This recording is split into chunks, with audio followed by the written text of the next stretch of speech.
There are two smartwatches worth buying today, the Pebble and Google's new Android Wear platform. But if you're looking for one, which do you buy? The Pebble, which has been around since the beginning of last year, has an easy-to-read black and white display and a fairly traditional digital watch design. The steel version is the one you'd want. It costs $250, but it's all metal and comes with both a leather and a metal wristband. The two Android Wear watches today, the $200 Samsung Gear Live and the $230 LG G Watch, are plasticky and geeky looking compared to the Pebble, and certainly don't look as nice as a classy dress watch. Both Android Wear watches have full-color displays that light up when you get a notification or move your arm up to look at the time. But they're not easy to see in daylight and they suck down a lot of battery power. You need to charge these things every day with your smartphone or you'll have a dead, useless gadget on your wrist by the next day. The Pebble, on the other hand, can last about 4 to 5 days between charges. Android Wear and Pebble can both show you all of your notifications on your wrists, including email, text messages, and social alerts.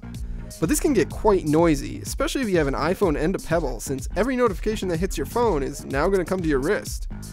There's other things that you can do too, such as control music with your phone and count your steps with a pedometer. One of the coolest things about the Pebble is the ability to customize the watch faces on your wrist. You can do everything from a traditional analog design to text-based displays to standard digital watch face.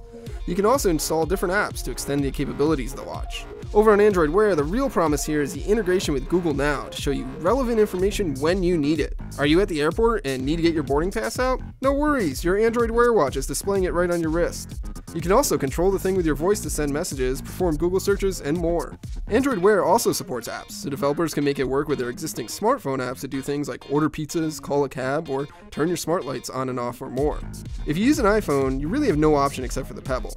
But even if you use an Android phone, Android Wear watches are a tough sell at this point. They're still too plasticky, have to be charged too often, and are too clumsy to use to really be beneficial to most people. If you must buy a smartwatch today, you're better off getting the Pebble. It looks nicer, lasts longer, and is easier to use than the Android Wear watches. But that doesn't mean you have to do anything right now. Chances are smartwatches are going to get a lot better really quickly. They may very well be the next big personal gadget, but it's going to take some time to figure them out before they're on everyone's wrist.